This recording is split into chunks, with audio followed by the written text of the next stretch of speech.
कहानी की शुरुआत होती है साउथ अफ्रीका के एक खूबसूरत सेमी डेजर्ट एरिया से। यहाँ कई जेब्रा एक साथ रहते थे। इस इलाके में बारिश बहुत कम होती थी और जंगली दरिंदों का खतरा हमेशा बना रहता था। इसी वजह से सभी जेब्राओं ने मिलकर अपना एक अलग कबीला बसाया था, जहाँ सिर्फ जेब्रा ही रहते थे। खुद को शिकारियों से महफूज रखने के लिए उन्होंने अपने पूरे इलाके के चारों तरफ कांटों की एक मोटी दीवार भी खड़ी कर दी थी, ताकि कोई जंगली जानवर अंदर दाखिल ना हो सके। एक दिन अचानक एक जेब्रा भागते हुए आता है और चिल्लाकर कहता है, लुनगिसा को एक बच्चा हुआ है। लुनगिसा और उसका पति सेको इसी कबीले का हिस्सा थे। अब जैसे ही बाकी सभी जेब्रा उस बच्चे को देखने पहुंचते हैं, वो सब हैरत में पड़ जाते हैं, क्योंकि वो बच्चा बाकी जेब्राओं की तरह नहीं था। उस बेबी जेब्रा के आधे जिस्म पर काली धारियां ही नहीं थीं। ये देखकर कई जेब्रा उस पर हंसने लगते हैं और कहने लगते हैं, ये तो आधा बकरी लगता है, ये हमारे जैसा बिल्कुल नहीं है। बच्चे को बुरा लगता है, उसकी आंखें भर आती हैं, मगर उसके वालिद उसे कहते हैं, तुम जैसे भी हो, हमारे बच्चे हो, दुनिया चाहे जो कहे, हम तुम्हारा ख्याल रखेंगे। यहीं पर लुनगिसा उस बच्चे का नाम खुम्बा रखती है। खुम्बा का मतलब होता है कभी हार न मानने वाला। अपने नाम का मतलब सुनकर खुम्बा के चेहरे पर पहली बार मुस्कान फैल जाती है, लेकिन वहीं कुछ जेब्रा फुसफुसाते हैं, ये बच्चा मनहूस है, इसकी वजह से कबीले पर आफत आई है। कुछ और कहते हैं, इसके आधे स्ट्राइप्स का मतलब है कि ये शैतान का अवतार है, बारिश इसी के कारण रुक गई है, इसके पैदा होते ही हमारा तालाब सूखने लगा। यहाँ हमें पता चलता है कि यह कबीला कभी अपने इलाके से बाहर नहीं जाता था। बाहर शेरों, चीता और लकड़बग्घों का खतरा था। उनके लिए एक छोटा सा तालाब ही पानी का अकेला जरिया था और उसी के सहारे उनकी जिंदगी चल रही थी। मगर इस बार गर्मी इतनी बढ़ चुकी थी कि तालाब तेजी से सूखने लगा था। इसलिए कबीले में फैसला लिया गया कि अब सभी जेब्रा दिन में सिर्फ एक बार पानी पिएंगे, ताकि तालाब कुछ और दिनों तक चल सके। समय गुजरता गया, गर्मी बढ़ती गई, पानी घटता गया और हर सूखे दरार के साथ कबीला खुम्बा को ही कोसता रहा। एक दिन खुम्बा पानी पीने तालाब पर जाता है, जहाँ बाकी जेब्रा उसे देखकर चिढ़ाते हैं, देखो ये तो हमारे जैसा है ही नहीं, इसके पास तो स्ट्राइप्स भी नहीं। ये सुनकर खुम्बा मायूस हो जाता है और चुपचाप वहाँ से निकल जाता है। रास्ते में उसके सामने एक टिड्डा कूद कर आता है। वो जमीन पर कुछ अजीब सा नक्शा बनाना शुरू करता है, जैसे कुछ समझाने की कोशिश कर रहा हो। खुम्बा उसकी बात नहीं समझ पाता, लेकिन फिर भी उस नक्शे पर गौर जरूर करता है। खुम्बा को अचानक कांटों से बने बॉर्डर के दूसरी तरफ से किसी की आवाज सुनाई देती है। वो झुककर देखता है, बाहर कुछ जानवर खड़े थे। तेज गर्मी ने उनकी हालत खराब कर दी थी। उनकी आंखों में प्यास और जिस्म पर थकान साफ झलक रही थी। वो बेचारे जानवर खुम्बा से पानी पिलाने की विनती करते हैं। खुम्बा को उन पर रहम आ जाता है। उसे लगता है कि पानी से किसी की जान बच सकती है, तो इसमें क्या बुराई है, और वह धीरे से कांटों वाला दरवाजा खोल देता है ताकि वो तालाब का थोड़ा पानी पी सके। मगर जैसे ही वो जानवर अंदर दाखिल होने वाले होते हैं, बाकी जेब्रा वहाँ पहुँच जाते हैं। वो उन जानवरों को डांट कर भगा देते हैं। बेचारे प्यासे जानवर पानी की एक बूंद पिए बिना ही वापस लौटने लगते हैं। उसी वक्त झाड़ियों में सरसराहट होती है और अचानक वहाँ प्रकट होता है फेंगो नाम का खूंखार तेंदुआ। वो प्यासे जानवरों पर झपट पड़ता है। फेंगो की नजर अब खुम्बा पर भी पड़ चुकी थी। वो छलांग मारकर उसकी तरफ बढ़ने ही वाला था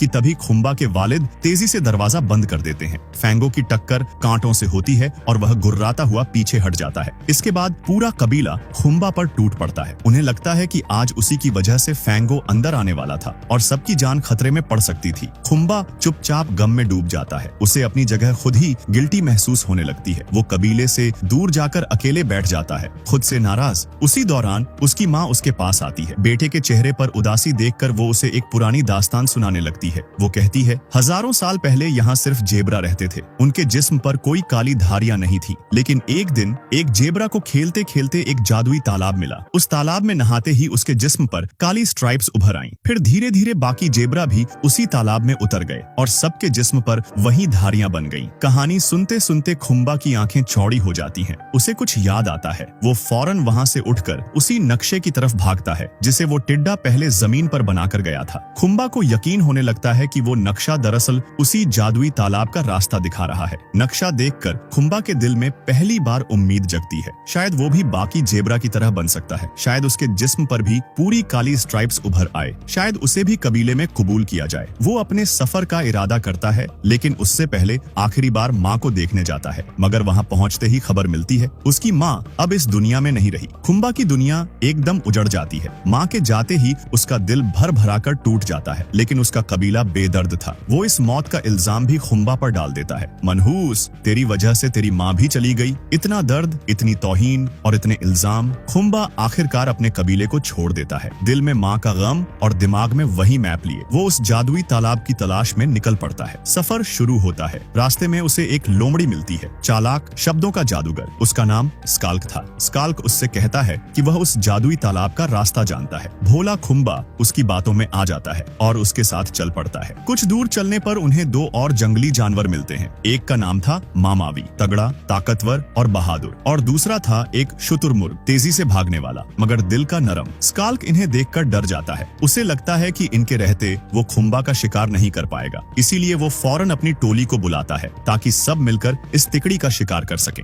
मगर मामावी फुर्ती और ताकत से पूरी लोमड़ी की टोली को चित कर देता है। स्काल्क और उसके साथी दौड़ते हुए वहां से भाग खड़े होते हैं। अब खुम्बा को समझ आ जाता है इस जंगल में किसी पर भी यूं ही यकीन नहीं किया जा सकता। यहाँ हर कोई किसी न किसी का शिकार करना चाहता है। लेकिन इसी हादसे में उसकी मुलाकात कोमल दिल के दो दोस्तों से हो चुकी थी, मामावी और शुतुरमुर्ग से। उन दोनों ने खुम्बा को अपनाया और खुम्बा ने भी उन पर भरोसा किया। खुम्बा उन्हें अपना राज बताता है। मैं जादुई तालाब ढूंढ रहा हूँ ताकि मैं भी बाकी जेब्रा की तरह बन सकूं। मेरे जिस्म पर भी पूरी स्ट्राइप्स आ जाए। उधर जंगल के एक दूसरे कोने में वो खूंखार तेंदुआ फैंगो दिखाई देता है। वो धीरे धीरे दबे कदमों से स्काल्क नाम की उस लोमड़ी के पीछे आता है और एक झटके में उसे दबोच लेता है। स्काल्क की चीख निकल जाती है। फैंगो गुर्राकर पूछता है, खुम्बा कहाँ है? लोमड़ी जान की भीख मांगती है, छूटने की कोशिश करती है, मगर फैंगो के पंजे और दांतों के सामने उसकी एक न चली। आखिरकार वो सब कुछ उगल देता है। वो जादुई तालाब ढूंढने निकला है। बस यही सुनकर फैंगो हवा को सूंघता है और खुम्बा की महक पकड़कर उसका पीछा शुरू कर देता है। उधर दूसरी तरफ खुम्बा, मामावी और वो शुतुरमुर्ग रात के लिए एक सुरक्षित जगह ढूंढ लेते हैं। उन्होंने आग भी जला ली ताकि रात के शिकारी जानवरों से बचाव रहे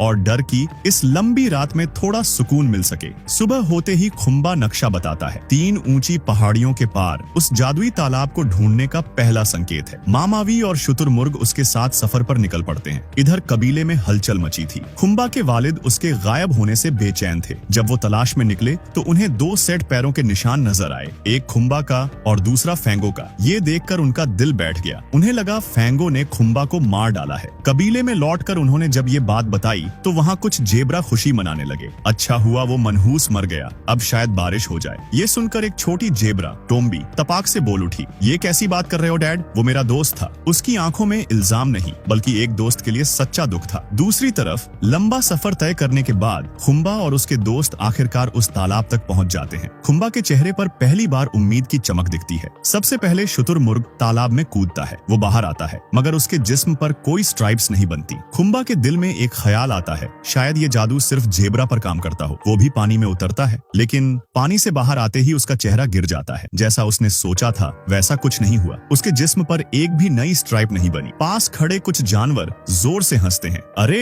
ये तो हमारा प्रैंक था, यहाँ कोई जादुई तालाब नहीं। उनकी हंसी उसके दिल पर पत्थर की तरह गिरती है। तभी वहाँ इंसानों का एक झुंड पहुंच जाता है जो टूरिस्ट्स होते हैं। वो खुम्बा को देखकर हैरान रह जाते हैं क्योंकि उन्होंने आज तक ऐसा जेब्रा नहीं देखा था। वो अपने कार में बैठकर खुम्बा का पीछा करने लगते हैं, उसे पकड़ने के इरादे से। खुम्बा जान बचाकर दौड़ता है मगर आखिरकार इंसान उसे पकड़ ही लेते हैं। एक खरगोश ये सब देख रहा था। वो दौड़कर कार के फ्रंट मिरर पर चिपक जाता है। ड्राइवर का बैलेंस बिगड़ता है, कार पलटकर धूल में जा गिरती है। खुम्बा फौरन निकल भागता है। आखिरकार वो इंसानों की कैद से आजाद हो जाता है। अगले सीन में वही खरगोश खुम्बा के पास आता है और कहता है, जादुई तालाब की असली कहानी सिर्फ ब्लैक ईगल बता सकता है। ये सुनते ही खुम्बा का सफर फिर से शुरू होता है और इस बार मामावी और शुतुरमुर्ग भी उसके साथ होते हैं। इधर हालात और बिगड़ रहे थे। कबीले में पानी खत्म होने लगा था। जेब्रा अब 4 दीवारी में बंद रहकर मरने को तैयार नहीं थे, इसलिए उन्होंने फैसला लिया अब बाहर निकलकर पानी ढूंढेंगे चाहे जान जाए। और कबीला दीवारें छोड़कर खुले जंगल में निकल पड़ता है। इसी बीच फैंगो भी हवा को सूंघता हुआ लगातार खुम्बा के पीछे लगा हुआ था। कई पहाड़ पार करने के बाद खुम्बा आखिरकार ब्लैक ईगल के इलाके तक पहुंचता है, लेकिन वहाँ छोटे जानवर उसे रोक लेते हैं। मत जाओ, ब्लैक ईगल बहुत खतरनाक है। खुम्बा कुछ समझ पाता उससे पहले ही पीछे से एक परछाई झपटती है और ब्लैक ईगल उसे पंजों में जकड़ लेता है। वो उसे मार ही देने वाला था कि खुम्बा चीख कर अपनी पूरी कहानी सुना देता है, अपना दर्द, अपनी तौहीन, अपनी तलाश, सब कुछ। ब्लैक ईगल उसे देखता है और पहली बार उसकी आंखों में रहम उतरता है। वो उसे छोड़ देता है, फिर धीरे से कहता है, तालाब का रास्ता मैं बता सकता हूँ, लेकिन एक बात समझ ले, उस तालाब के ठीक बगल में फैंगो रहता है। अगर जाना है तो मौत के साए में जाना होगा। ब्लैक ईगल खुम्बा को एक और खतरनाक सच बताता है। वो कहता है, जब फैंगो बच्चा था उसकी एक आंख खराब थी। बाकी तेंदुए उसका मजाक उड़ाते थे, उसे धक्का देते, उसे नीचा दिखाते, लेकिन इंसाफ की बात यह है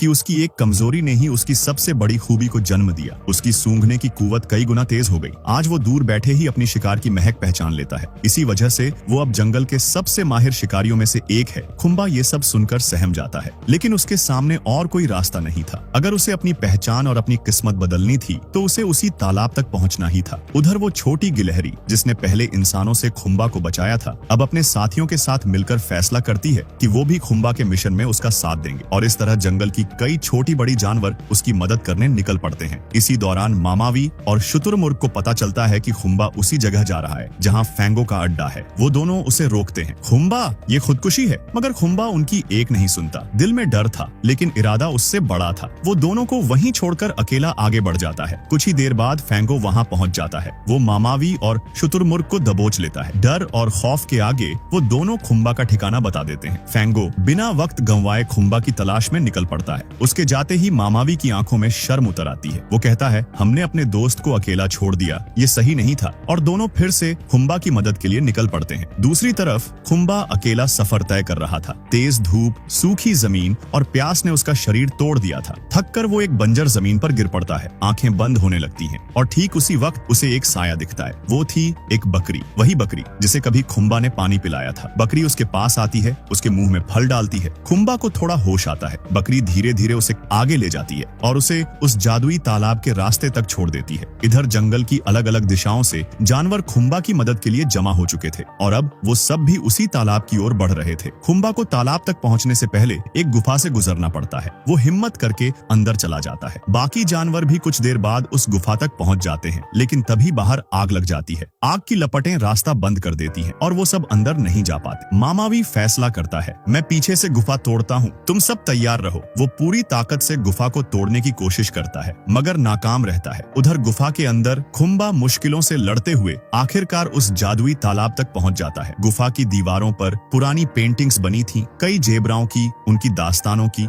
उसी वक्त पीछे से एक गुर्राहट गूंजती है। फैंगो आ चुका था। खुम्बा डर के मारे जैसे जम जाता है। फैंगो धीरे धीरे आगे बढ़ता है और कहता है, सालों पहले एक भविष्यवाणी हुई थी, एक आधे स्ट्राइप वाला जेबरा पैदा होगा, उसे खाकर मैं अपनी आंख वापस पालूंगा और फिर पूरा जंगल मेरे आगे झुकेगा। ये सुनकर खुम्बा का खून सूख जाता है। वो मुड़कर भागता है, मगर फैंगो उस पर झपट पड़ता है। खुम्बा जान बचाने के लिए तालाब में कूद जाता है। फैंगो भी पीछे से पानी में छलांग लगा देता है। तालाब के अंदर दोनों के बीच जबरदस्त हाथापाई शुरू हो जाती है। तालाब के अंदर दोनों की भिड़ंत जारी थी। पूरा तालाब गूंज रहा था। इस लड़ाई की वजह से गुफा की दीवारें हिलने लगी, कमजोर चट्टानें दरकने लगी और अचानक गुफा का मुंह टूटकर खुल गया। जमीन हिल उठी और गुफा के दूसरी तरफ से तेज धार में पानी बाहर बहने लगा। सारा जंगल हैरत से इस नजारे को देख रहा था। जानवरों ने देखा कि खुम्बा और फैंगो एक खतरनाक चट्टान के किनारे पहुंच चुके थे। फैंगो दहाड़ते हुए छलांग मारने वाला था, तभी खुम्बा पूरी ताकत से चट्टान को धक्का देता है। चट्टान टूटती है और फैंगो नीचे गहराई में गिर जाता है। उस पर बड़े बड़े पत्थर गिरते हैं और वहीं पर उसका अंत हो जाता है।